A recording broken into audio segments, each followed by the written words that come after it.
ಬೆಂಗಳೂರಿನ ಪ್ಯಾಲೇಸ್ ಗ್ರೌಂಡ್ನಲ್ಲಿ ನಡೆದ ಬಿಜೆಪಿ ಕಾರ್ಯಕಾರಿಣಿ ಸಭೆಯಲ್ಲಿ 6 ನಿರ್ಣಯಗಳ ಮಂಡನೆಯಾಗಿದೆ. ಸರ್ಕಾರದ ವಿರುದ್ಧ ಹೋರಾಟ ನಡೆಸುವುದಕ್ಕೆ ಸಭೆಯಲ್ಲಿ ತೀರ್ಮಾನವನ್ನು ಮಾಡಲಾಗಿದೆ. ಕಾರ್ಯಕಾರಿಣಿ ಉದ್ಘಾಟಿಸಿ ಮಾತನಾಡಿದಂತಹ ಕೇಂದ್ರ ಸಚಿವ ಗಜೇಂದ್ರ ಸಿಂಗ್ ಶೇಖಾವತ್ ಸರ್ಕಾರದ ವಿರುದ್ಧ ಹರಿಹಾಯ್ದರು. ಜೊತೆಗೆ ರಾಜ್ಯ ಬಿಜೆಪಿ ಉಸ್ತುವಾರಿ ರಾಧಾ ಮೋಹನ್ ಅಗರ್ವಾಲ್, ವಿಜಯೇಂದ್ರ ಎಲ್ಲರೂ ಕೂಡ ಮಾತನಾಡಿದರು. ಇನ್ನು ರಾಜಕಾರಣದಲ್ಲಿ 50 ವರ್ಷ ಪೂರೈಸಿದ ಯಡಿಯೂರಪ್ಪಗೆ ಸನ್ಮಾನಿಸಿ ಬಿಜೆಪಿ ಭೀಷ್ಮ ಅಂತ ಕರೆಯಲಾಯಿತು.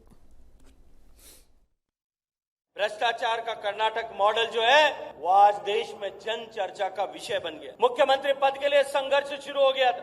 ठेकेदारी में भी सरकार ने 4% मुस्लिम आरक्षण की व्यवस्था किया। एक ऐसी भ्रष्ट सरकार जिसके 34 में से 100 ಅಹಿಂದ ಹೆಸರು ಹೇಳಿಕೊಂಡು ರಾಜ್ಯದ ಚುಕ್ಕಾಣಿ ಹಿಡಿದಿರ್ತಕ್ಕಂಥ ಸಿದ್ದರಾಮಯ್ಯ ಸರ್ಕಾರ ಇವತ್ತು ಅಲ್ಪಸಂಖ್ಯಾತರ ಓಲೈಕೆಯನ್ನ ಮಾಡೋದು ಬಿಟ್ರೆ ಹಿಂದುಳಿದ ವರ್ಗಗಳನ್ನ ಪರಿಷ್ಠ ಜಾತಿ ಯಾರು ರಾಧಾ ಮೋಹನ್ ದಾಸ್ ಅಂತ ರಾಜ್ಯ ಉಸ್ತುವಾರಿ ಒಂಥರ ಈ ಶ್ರೀರಾಮಚಂದ್ರ ವನವಾಸ ಮುಗಿಸ್ಕೊಂಡು ಬಂದಂಗೆ ಬರ್ತಾರಪ್ಪ. ಯಾವಾಗಲೂ 12 ವರ್ಷಕ್ಕೆ ಒಂದ್ಸರಿ ಇಲ್ಲಿ ಬಂದು ಪಕ್ಷ ಕಟ್ಟೋ ಬಗ್ಗೆ ಬುರುಡೆ ಬಿಡ್ತಾರೆ ನಿಂತ್ಕೊಂಡು. ಇವ್ರ ಯೋಗ್ಯತೆಗೆ ನೆಟ್ಟಿಗೆ ಪಕ್ಷದೊಳಗಡೆ ಇರೋ ಸಮಸ್ಯೆನ ಸಾಲ್ವ್ ಮಾಡೋಕ್ಕಾಗದೇ ಇರೋಂಥವ್ರು ದೇಶಕ್ಕೆಲ್ಲ ಪಾಠ ಹೇಳಕ್ಕೆ ಬರ್ತಾರೆ ಇಲ್ಲಿ. ಮತ್ತೆ ಎಸ್ ಬಂಡೀಪುರ ನಾಗರಹೊಳೆ ಫಾರ್ ಎಕ್ಸಾಂಪಲ್, ಅವ್ರು ಯಾರೋ ಭಿನ್ನಮತೀಯರು, ಭಿನ್ನರ ಪಡೆ ಅಂತ ಅವ್ರನ್ನ ಬಿಟ್ಬಿಟ್ರು. ಅವ್ರು ಬಂದಿಲ್ದಿರು ಬೇಡ ಬಿಡಿ, ಕಿತ್ ಬಿಸಾಕ್ರಿ. ಲೆಟಸ್ ಸಿ ಅದೇನೋ ಬುರುಡೆ ಬಿಡ್ತೀರಲ್ಲ ಡಿಸಿಪ್ಲಿನ್ಡ್ ಪಾರ್ಟಿ ಅಂತ, ರೈಲ್ ಬಿಡ್ತೀರಿ. ಸೋಮಣ್ಣನ್ಗಾರು ಹೇಳಿದ್ರೆ ಅವ್ರವ್ರು ಬಿಡ್ತಿದ್ರು. ಕಿತ್ ಬಿಸಾಕೋದಿಲ್ಲ, ಪಾರ್ಟಿ ಕಟ್ಟಲ್ಲ. ನೆಟ್ಟಿಗೆ 16 ತಿಂಗಳಿಗೆ ಒಂದ್ಸರಿ ರಾಜ್ಯಕ್ಕೆ ಬರೋ ಗಿರಾಕಿಗಳು ಇವರೆಲ್ಲ. ಇವ್ರು ಬಂದು ದೊಡ್ಡ ಭಾಷಣ ಬಿಗಿತಾರೆ ಇಲ್ಲಿ. ಕಾಂಗ್ರೆಸ್ ಭ್ರಷ್ಟಾಚಾರಿ ಅಂದ್ಕೊಂಡು ಏನು ನೀವು ಹೇಳಿದ ತಕ್ಷಣ ಡ್ಯಾನ್ಸ್ ಮಾಡಿಬಿಡೋಕ್ಕೆ ಕರ್ನಾಟಕದವ್ರು ಜೀತದಾಳುಗಳು ನಿಮಗೆ.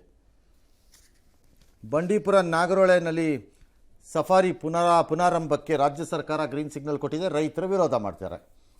ಯಾರೋ ಇವತ್ತು ಸಂಘದವ್ರಲ್ಲ ಹೋಗಿ ಮುತ್ತಿಗೆ ಹಾಕಕ್ಕೆ ಹೋದ್ರಂತೆ, ಅವನ್ನೆಲ್ಲ ಅರೆಸ್ಟ್ ಮಾಡಿ ಕರ್ಕೊಂಡೋಗಿದ್ದಾರೆ ಪೊಲೀಸ್ನವರು.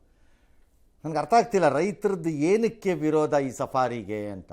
ಪ್ರಾಣಿಗಳಿಂದ ಮತ್ತೆ ದಾಳಿ ಆಗುತ್ತೆ. ಹಿಂಗೆ ಸಫಾರಿಗೂ ಅದಕ್ಕೂ ಸಂಬಂಧ ಏನು?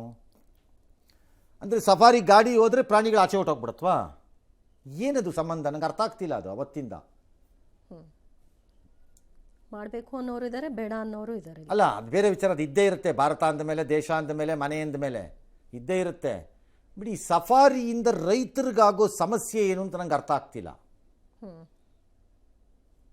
ನಂಗೆ ಅರ್ಥವಾಗ್ತಿಲ್ಲ ಅದು ಯಾಕೆ ಅಂತ. ಅಷ್ಟೇ ಇದ್ದಾರೆ, ನಂಗೆ ಗೊತ್ತಿಲ್ಲ. ಐ ಡೋಂಟ್ ನೋ ಅದು ಏನಕ್ಕೆ ಅಂತ ನಂಗೆ ಅರ್ಥ ಆಗ್ತಿಲ್ಲ. ಪ್ರಾಣಿಗಳು ಊರುಗಳಿಗೆ ಬರ್ತವೆ, ಹೌದು, ಅದನ್ನು ತಡೀಬೇಕು, ಅದಕ್ಕೆ ಬೇಕಾದ ಕ್ರಮಗಳನ್ನು ತಗೋಬೇಕು, ಡ್ಯಾಶು ಎಲ್ಲ ಸರಿ. ಸಫಾರಿಯಿಂದ ಆ ಪ್ರಾಣಿಗಳು ನಿಮ್ಮ ಊರಿಗೆ ಬರ್ತಾ ಇದೆಯೋ?